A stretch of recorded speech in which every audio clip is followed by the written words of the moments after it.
Hello प्यारे बच्चों, स्वागत है आप सभी को अपने प्यारे यूट्यूब चैनल ज्ञान की दुनिया ऑनलाइन क्लासेस में। देखिए, आज के इस क्लास में हम लोग बिहार बोर्ड मैट्रिक परीक्षा 2026 के लिए इम्पोर्टेंट क्वेश्चन इकोनॉमिक्स का यानी अर्थशास्त्र का चैप्टर 1 का ऑल सब्जेक्टिव को हम लोग देखेंगे। देखिए, चैप्टर 1 का नाम है अर्थव्यवस्था एवं इसके विकास का इतिहास। इसके ऑल सब्जेक्टिव को इस क्लास में हम लोग देखेंगे और इसका ऑल ऑब्जेक्टिव पिछले क्लास में हम लोग कवर कर चुके हैं। अगर वो क्लास अभी तक नहीं देखे हैं तो जाकर कर लीजिए। देखिए, चैनल को सब्सक्राइब कर लीजिए क्योंकि इस चैनल पर 2026 बोर्ड एग्जाम की, देखिए मैट्रिक बोर्ड एग्जाम की बेहतरीन ढंग से तैयारी कराई जाएगी। और देखिए, यह नंबर लिख लीजिए 88,097 और 90,571। इस नंबर पर आप लोग जैसे ही मैसेज कीजिएगा, इधर से एक लिंक जाएगा और दबा कर जुड़ जाइएगा। वो लिंक व्हाट्सअप ग्रुप का है। देखिए, व्हाट्सअप ग्रुप में आप सभी लोगों को सभी PDF दिया जाएगा, तो व्हाट्सअप ग्रुप में जुड़ जाइए।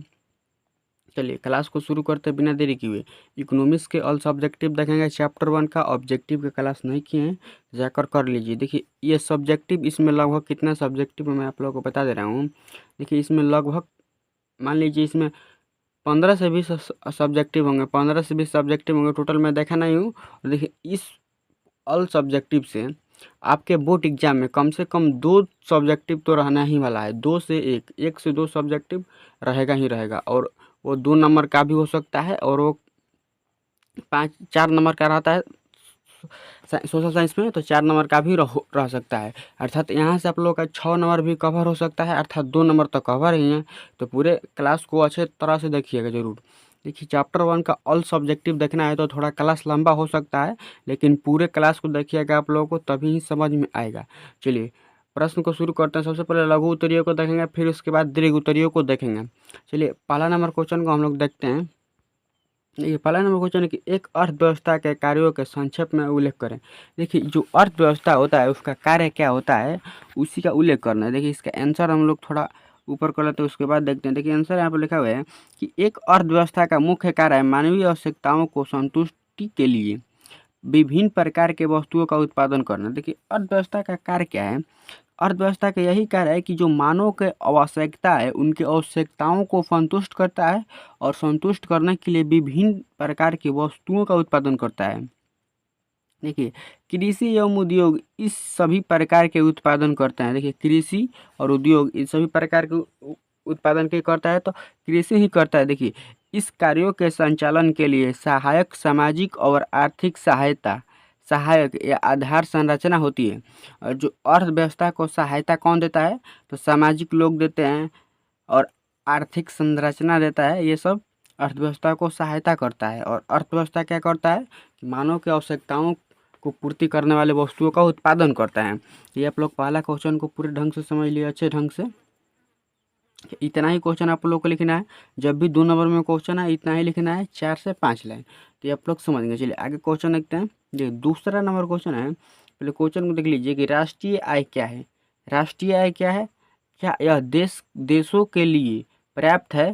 संरचना के विकास के स्तर की तुलना करें और भौतिक वस्तुओं जैसे पूंजीवाद ढांचा चोर ढा थोड़ा क्वेश्चन यहाँ पर मिस्टेक हो गया है, छूट गया है थोड़ा सा। देखिए, आंसर देखते हैं हम लोग। क्वेश्चन ऑलमोस्ट इतना ही है कि राष्ट्रीय आय क्या है और क्या यह देशों के लिए पर्याप्त है? संरचना के विकास के स्तर को तुलना करते हुए भौतिक वस्तु जैसे पूंजीवाद ढांचा चोर ऐसे को वर्णन करना। देखिए, आंसर देखते हैं। देखिए, आंसर यहाँ पर लिखा है कि राष्ट्रीय आय किसी देश के अंदर एक और सेवाओं का मौद्रिक मूल्य है। देखिए, एक वर्ष में, यहाँ वर्ष होना चाहिए, जो राष्ट्रीय आय वह किसी देश के अंदर एक वर्ष में उत्पादित सेवाओं का मौद्रिक मूल्य होता है।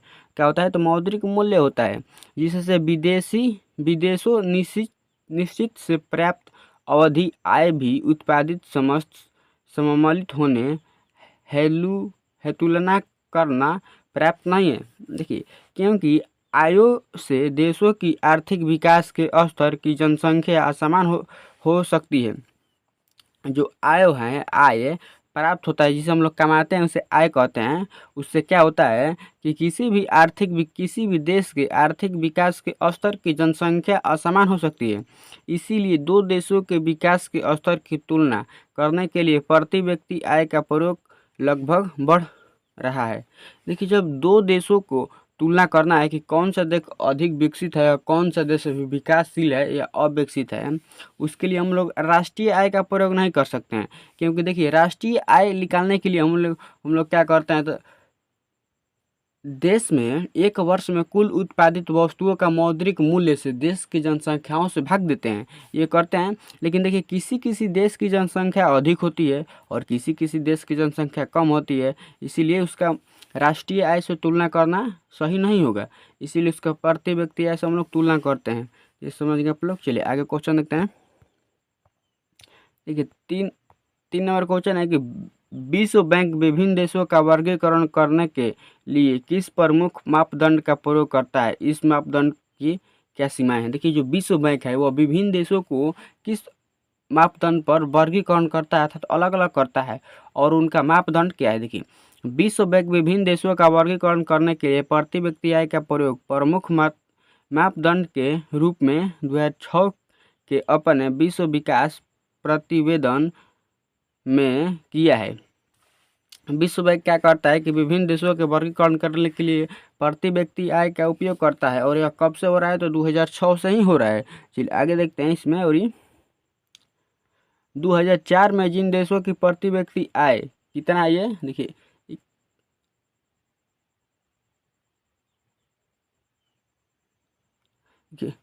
4,53,000 4,53,000 रुपया प्रति वर्ष या उससे अधिक थी, उन्हें समृद्ध देश तथा देखिए, जिनकी आय 4,53,000 से अधिक थी उन्हें समृद्ध देश कहा गया।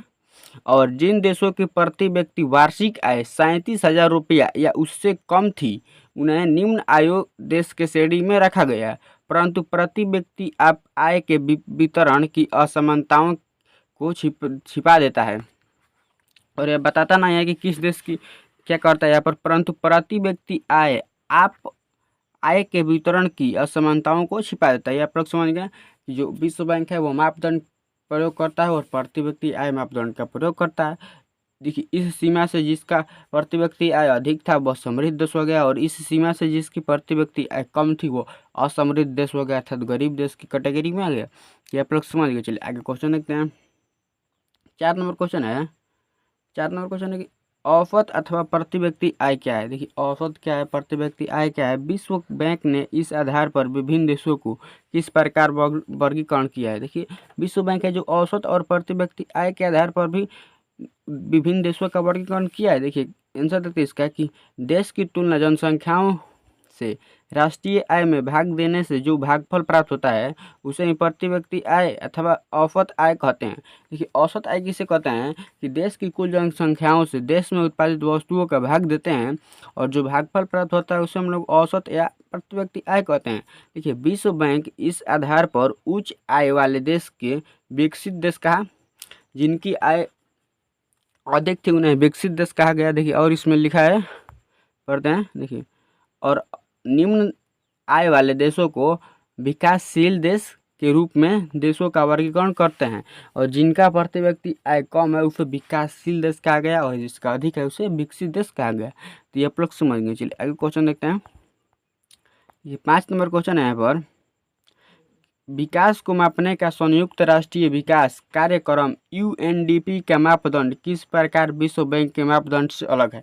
देखिए, जो यूएनडीपी संस्था है वो विश्व बैंक के मापदंड पर नहीं चलता है, वो अपना एक अलग मापदंड बनाया है, उसको देखते हैं। देखिए, विश्व बैंक ने 2006 के अपने विश्व विकास प्रतिवेदन में विभिन्न देशों का वर्गीकरण करने में प्रति व्यक्ति आय के मापदंड के रूप में प्रयोग किया। ये क्या किया था विश्व बैंक? प्रति व्यक्ति आय का प्रयोग किया था।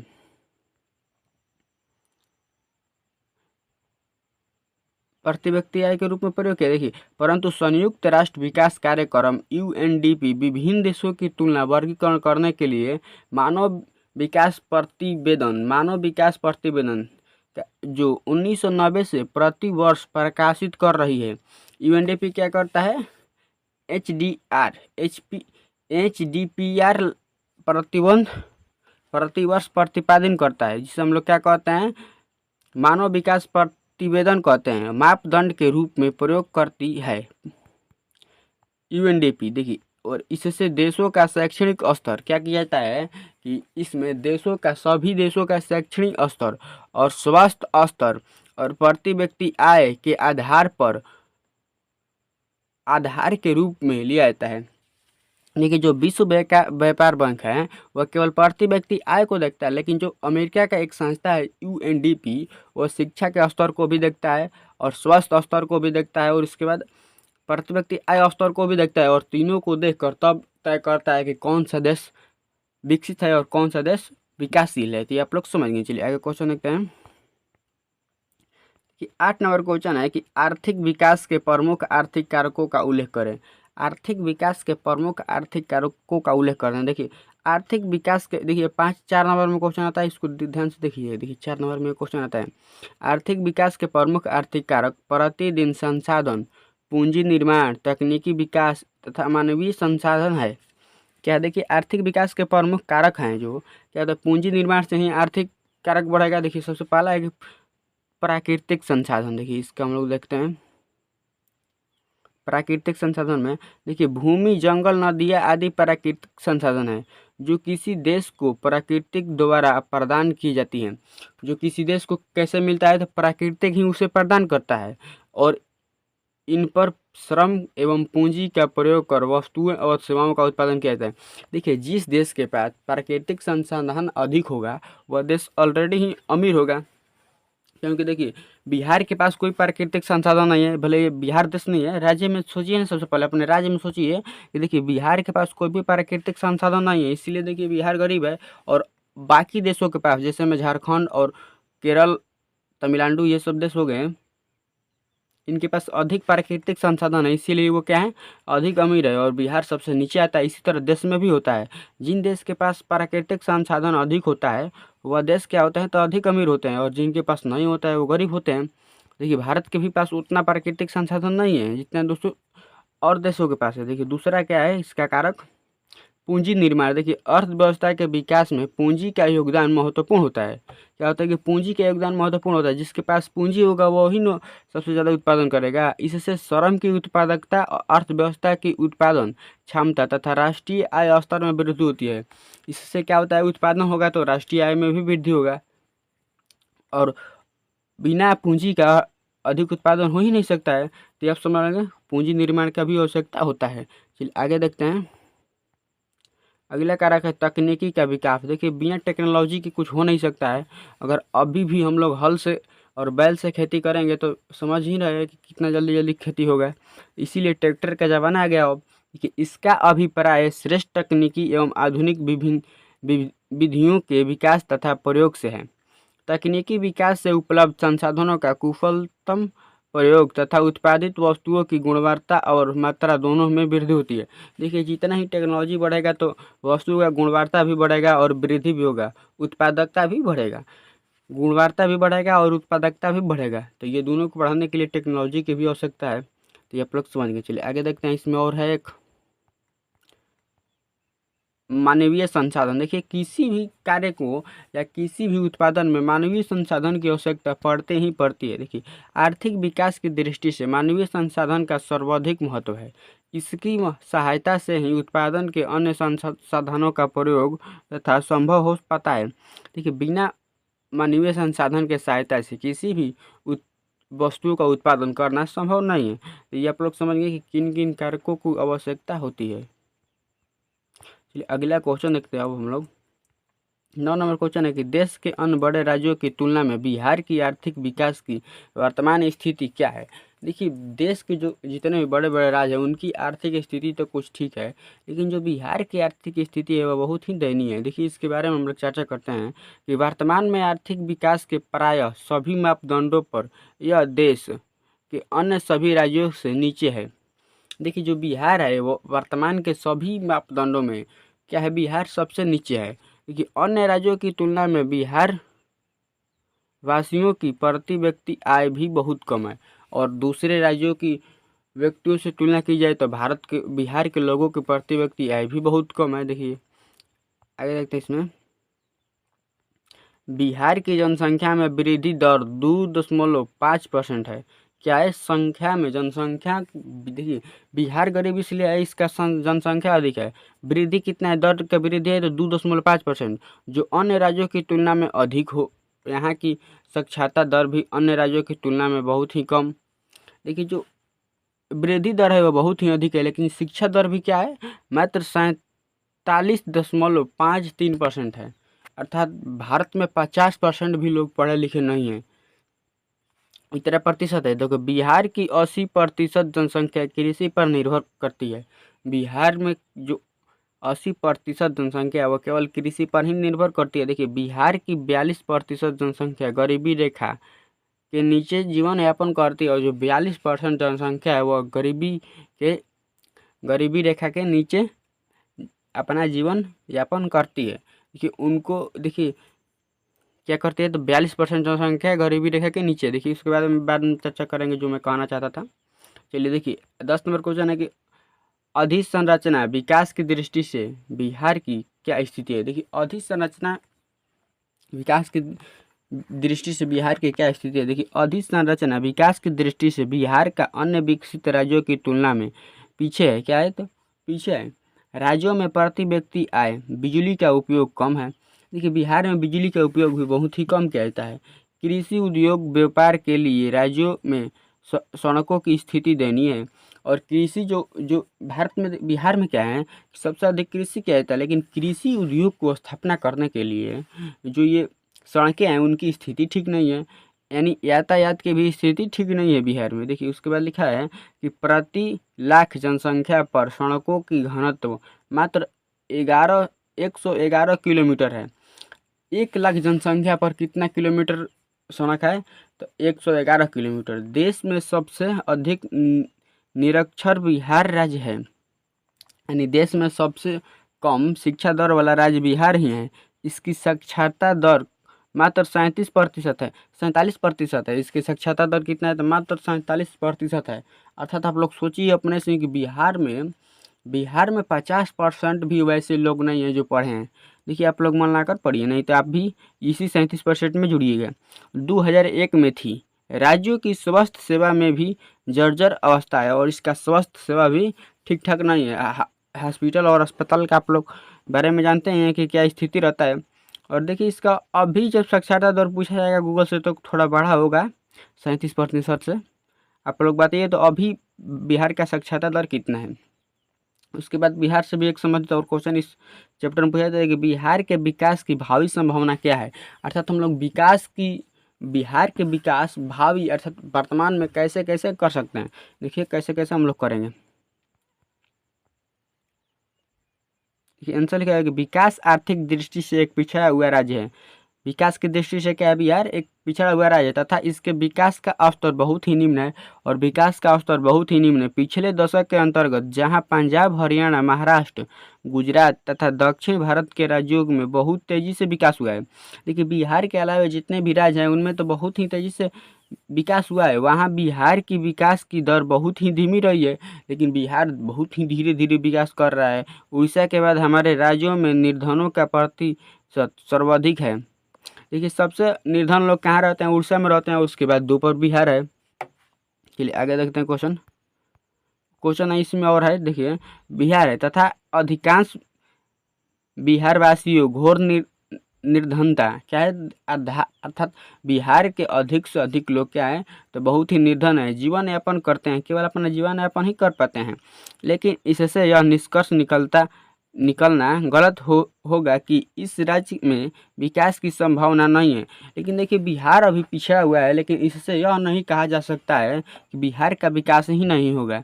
देखिए विभाजन के पश्चात खनिज संसाधनों से वंचित हो जाने पर भी बिहार में मात्र गन्ना, जूट, चाय आदि कई प्रकार की व्यावसायिक फसलों का उत्पादन होता है। देखिए जब झारखंड से विभाजन हुआ तो ये मानते हैं सभी लोग कि जो जितने भी खनिज संसाधन थे वो सभी बिहार से अलग हो गए हैं। लेकिन उसके बाद भी जो बिहार में बचा है जूट, चाय, गन्ना के व्यावसायिक फसल का उत्पादन और उसके कारखाने ही बचे। देखिए उसके बाद और इसमें लिखा हुआ है तथा राज्यों में कृषि आधारित उद्योगों के विकास की संभावना बहुत ही अधिक है। देखिए बिहार में सबसे, देखिए भारत में कृषि उद्योग जब सबसे ज़्यादा लगाने की बात किया जाएगा तो बिहार में ही संभव है, क्योंकि बिहार में सबसे अधिक कृषि होती है। इसके साथ ही बिहार में उर्वरक भूमि एवं जल संसाधन की रूप में प्राकृतिक संसाधनों का विशाल भंडार है। और देखिए जल जो संसाधन है एक प्राकृतिक संसाधन है और उसका सबसे अधिक भंडार बिहार में ही है। और उर्वरक भी बिहार में है, अर्थात बिहार की मिट्टियाँ सबसे अधिक उपजाऊ होती हैं। इसके उचित दोहन प्रबंधन एवं उपयोग द्वारा राज्य को देश के विकसित राज्यों की अगली पंक्ति में लाया जा सकता है। देखिए देश अर्थात प्रधानमंत्री प्रयास करेंगे तो बिहार को भी अगले पंक्ति अर्थात और विकास किया जा सकता है। यह संतोष का विषय है, यह संतोष का विषय है। देखिए कि पिछले कुछ वर्षों से बिहार सरकार राज्य के विकास के अवरोधों को दूर करने के लिए प्रयत्नशील है। क्या कर रही है सरकार भी, और बिहार के ऊपर ध्यान दे रही है, लेकिन हम लोगों को तो नहीं लग रहा है उतना ध्यान दे रही है। देखिए इस अवधि के अंतर्गत उसने प्रशासन की गुणवत्ता, निवेश की वातावरण तथा कानून व्यवस्था की स्थिति में सुधार लाने के प्रयास किया गया है। क्या किया गया है अभी तक बिहार में? बिहार की जो प्रशासनिक व्यवस्था है उसे ही सुधारा गया है। देखिए इससे राज्य में आर्थिक विकास की प्रक्रिया तेजी हो गई है।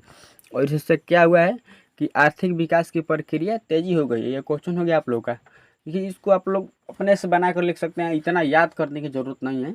अपने से बना कर लिख दीजिएगा बिहार में क्या क्या स्थिति है, इसे पॉइंट बनाकर भी आप लोग लिख सकते हैं। चलिए आगे क्वेश्चन को देखते हैं। देखिए आगे क्वेश्चन है 12 नंबर कि हमारी मूलभूत आवश्यकताओं को विकास से क्या संबंध है। देखिए जो हमारी मूलभूत आवश्यकता है, इससे सबसे पहले 3 मूलभूत आवश्यकता क्या है कि रोटी, कपड़ा, मकान। और इन आवश्यकताओं का विकास से क्या संबंध है? देखिए हमारी आवश्यकताओं का विकास से घनिष्ठ संबंध है। क्या है? आवश्यकता विकास से घनिष्ठ संबंध है। मनुष्य आवश्यकताओं से प्रेरित होकर ही विकास का प्रयास करता है। देखिए अगर आप किसी वस्तु का आवश्यकता है तो अभी आप लोग किसी वस्तु का आविष्कार करेंगे। जब मनुष्य को लगने लगा कि यहाँ से वहाँ जाने में अधिक देर हो रही है तो ट्रेन बनाए, और उससे भी देर होने लगा तो प्लेन बनाए। जैसे जैसे आवश्यकता बढ़ती गई वैसे वैसे आविष्कार बढ़ते गए। देखिए मानवीय आवश्यकताओं अनंत एवं असीमित है। मानवीय की जो आवश्यकता है वो अनंत भी है और असीमित भी है, यानी बहुत है। देखिए तथा उनकी कोई सीमा नहीं है। देखिए मानव की आवश्यकता की कोई सीमा नहीं है, परंतु उसकी कुछ मूलभूत आवश्यकताएं होती है। मानव की भी क्या होती है कि कुछ मूलभूत आवश्यकता होती है जो सभी मानव को चाहिए ही चाहिए। देखिए जिनका पूर्ति आवश्यकता है। आज विश्व के विभिन्न देशों को प्रायः 2 भागों में विभाजित किया गया है। सभी देशों को 2 भागों में विभाजित किया गया है। विकास एवं विकासशील। America, Britain, France, Germany, Japan आदि देश विकसित देशों के श्रेणी में रखा जाते हैं।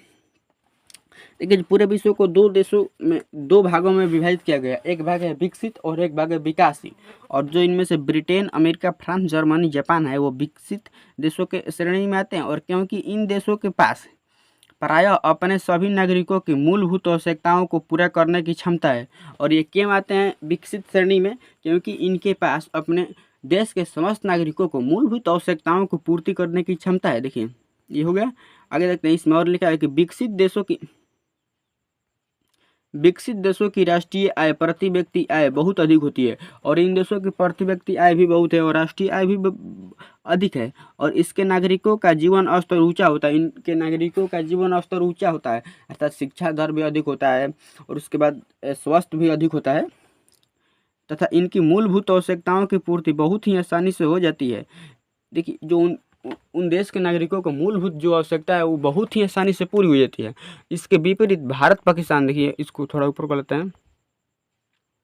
इसके विपरीत भारत, पाकिस्तान, नेपाल, श्रीलंका, बांग्लादेश आदि अर्ध विकसित अथवा विकासशील देशों के अंतर्गत के उदाहरण हैं। क्या जो भारत है, पाकिस्तान है, बंगाल है, श्रीलंका है, ये अविकसित कहिए या अर्ध विकसित कहिए या विकासशील कहिए, इन्हीं की श्रेणी में आते हैं। देखिए विकास का स्तर में निम्न होने के कारण यह देश निर्धन देशों की श्रेणी में आते हैं। ये जो इनके जो विकास की स्थिति है वो बहुत ही कम है, इसीलिए यह निर्धन देशों की श्रेणी में आते हैं। देखिए इनके निवासी अपनी मूलभूत आवश्यकताओं से वंचित रहते हैं। इन देशों के निवासी क्या होते हैं? अपने मूलभूत आवश्यकताओं से वंचित रहते हैं। देखिए इस प्रकार विकास का हमारा आवश्यकताओं की पूर्ति के प्रत्यक्ष संबंध है। ये समझ लें, देश के अल्प विकास के कारण ही हमारी जनसंख्या का एक बड़ा भाग निर्धन है। देखिए जो देश में विकास भी होता है तो अल्पकालीन होता है, अर्थात थोड़े समय के लिए ही होता है। लंबी विकास नहीं होती है कि पूरा जीवन भर चले, ऐसा कोई विकास नहीं होता है। और उसकी अनिवार्य आवश्यकताओं की भी पूर्ति नहीं होती है। जो अनिवार्य आवश्यकता है उनकी पूर्ति नहीं हो पाती है। ये आप लोग समझ गए कि आवश्यकताओं के संबंध विकास से है। आगे क्वेश्चन देखते हैं हम लोग। देखिए वीडियो को लाइक कर दीजिए और अपने दोस्तों के पास शेयर कर दीजिए, व्हाट्सएप ग्रुप में और व्हाट्सएप स्टेटस पर लगा लीजिए। देखिए चैनल को सब्सक्राइब कर लीजिए। देखिए थोड़ा वीडियो लंबा होगा लेकिन पूरा क्वेश्चन को समझना बहुत ही जरूरी है। देखिए हमारी मूलभूत आवश्यकताओं का संबंध विकास से, क्या ये तो क्वेश्चन हो ही गया ना। हमारी मूलभूत आवश्यकताओं का विकास से संबंध, क्या ये क्वेश्चन हो गया है। आगे देखते हैं, अर्थव्यवस्था से आप क्या समझते हैं। देखिए हम लोग अर्थव्यवस्था पढ़ रहे हैं और अभी तक यही नहीं पढ़े कि अर्थव्यवस्था में हम क्या समझते हैं। देखिए अर्थव्यवस्था का परिभाषा भी बोर्ड एग्जाम में पूछा जाता है 2 नंबर में, तो ये आप लोग लिख दीजिएगा। देखिए एक अर्थव्यवस्था का वह संगठन है या व्यवस्था है। देखिए अर्थव्यवस्था एक ऐसा संगठन है जिसमें किसी देश का समाज के सदस्यों के सभी प्रकार की आर्थिक क्रियाओं का संचालन होता है। अर्थव्यवस्था में क्या होता है कि सभी प्रकार की आर्थिक क्रियाओं का संचालन होता है। इसके द्वारा ही राष्ट्रीय एवं उसके नागरिकों की आवश्यकताओं की पूर्ति होती है।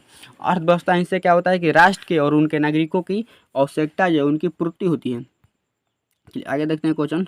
अब इसमें है कि प्रोफेसर ब्राउन के अनुसार अर्थव्यवस्था जीविकोपार्जन की व्यवस्था है। प्रोफेसर जो ब्राउन थे, प्रोफेसर ब्राउन एक अर्थशास्त्री थे।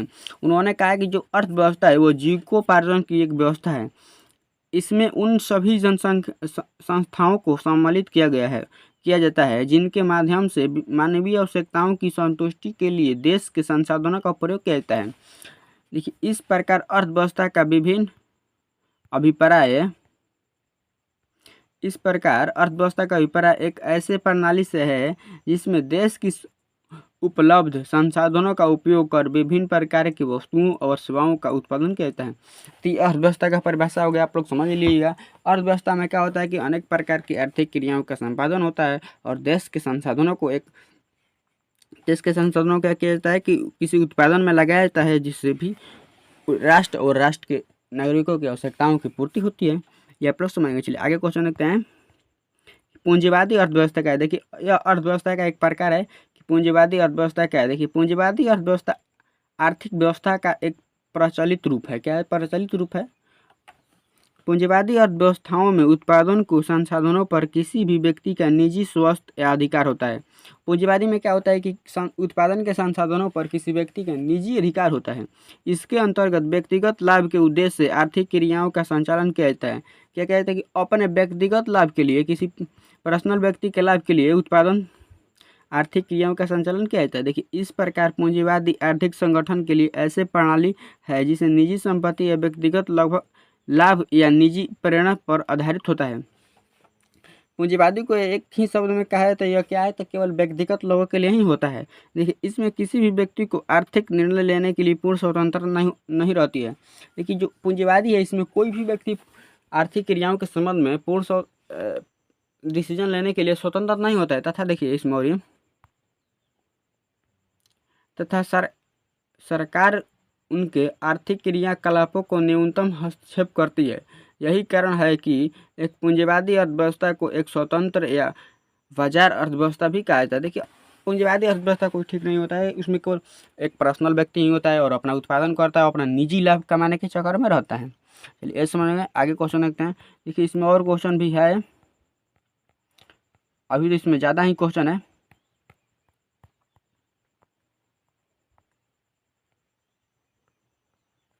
चलिए देखते हैं।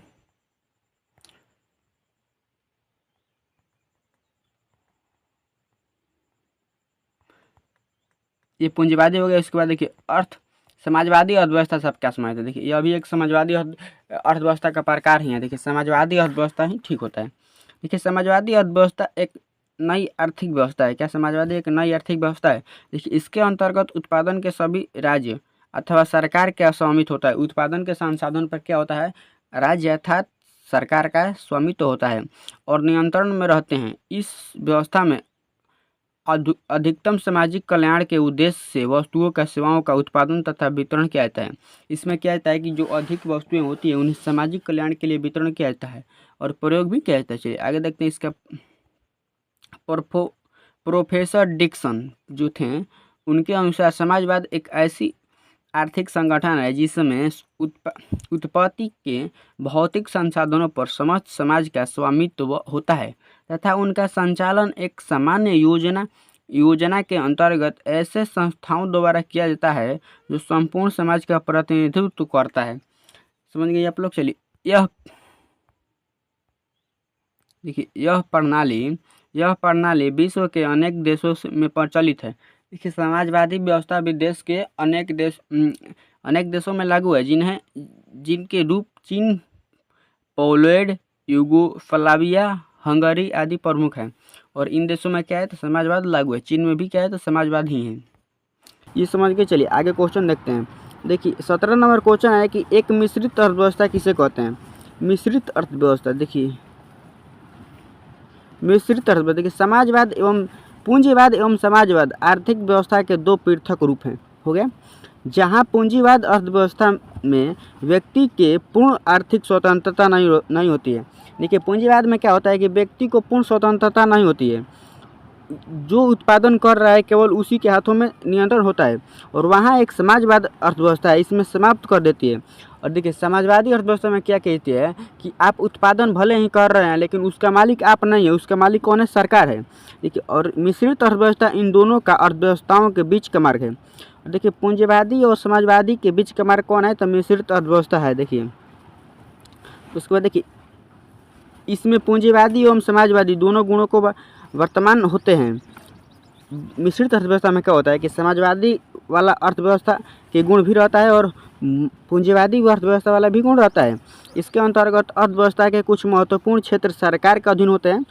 मिश्रित अर्थव्यवस्था में क्या होता है कि कुछ जो क्षेत्र होते हैं वो सरकार के नियंत्रण में होते हैं तथा शेष क्षेत्र उद्यम के हाथों में होता है। उद्यमियों के हाथों में होता है अर्थात जो कल कारखाने लगाए हैं उनके हाथों में होता है। देखिए एक मिश्रित अर्थव्यवस्था में निजी लाभ अर्जित करने की स्वतंत्रता रहने पर भी सरकार को लोक कल्याण की उपेक्षा नहीं करती है। देखिए मिश्रित अर्थव्यवस्था में क्या होता है कि भले ही आप उत्पादन कर रहे हैं, संसाधनों के आप ही मालिक हैं, लेकिन उस संसाधनों का प्रयोग सरकार लोक के कल्याण के लिए भी कर सकती है। तो ये आप लोग समझ गए। चलिए आगे क्वेश्चन को देखते हैं। 18 नंबर क्वेश्चन है कि एक अर्थव्यवस्था में कौन कौन से क्षेत्र होते हैं। देखिए ये बहुत ही इंपॉर्टेंट क्वेश्चन है, कौन कौन से क्षेत्र होते हैं। देखिए एक अर्थव्यवस्था में प्रायः दो दृष्टियों से वर्गीकरण किया जाता है। देखिए अर्थव्यवस्था को दो दृष्टिकोण से वर्गीकरण किया जाता है, स्वामित्व के आधार पर तथा व्यवसाय के अथवा आर्थिक क्रियाओं के आधार पर किया जाता है। एक व्यवसाय के आधार पर और एक स्वामित्व के आधार पर। देखिए स्वामित्व के आधार पर किसी भी अर्थव्यवस्था के दो प्रमुख क्षेत्र होते हैं।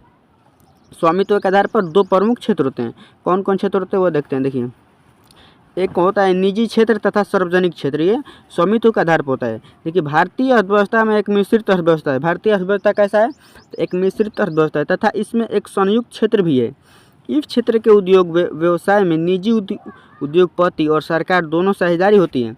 देखिए हमारे यहाँ क्या होता है, हमारे भारत में कि उत्पादन के संसाधनों में सरकार भी और उद्योगपति भी क्या होता है तो दोनों शामिल होते हैं। व्यवसाय या आर्थिक क्रियाओं के आधार पर क्रिया अर्थव्यवस्था के तीन प्रमुख क्षेत्र होते हैं। और व्यवसाय के आधार पर तो प्रमुख क्षेत्र कितना होता है तो तीन होते हैं। देखिए उन तीनों को भी हम लोग देख लेते हैं। उन तीनों का नाम यहाँ पर नहीं दिया है, तीन क्षेत्र होते हैं। किसी अर्थव्यवस्था के तीन क्षेत्र होते हैं, प्राथमिक क्षेत्र, द्वितीयक क्षेत्र। यहाँ पर दिया हुआ है एक प्राथमिक क्षेत्र होता है जिसमें कृषि आता है, द्वितीयक क्षेत्र होता है जिसमें हम लोग उद्योग को रखते हैं, और तृतीयक क्षेत्र में हम लोग सेवा को रखते हैं। जैसे में डॉक्टर, शिक्षक लोग सेवा प्रदान करते हैं, वह तृतीयक क्षेत्र में रहते हैं। तो ये हम लोग समझ गए। चलिए आगे क्वेश्चन को देखते हैं।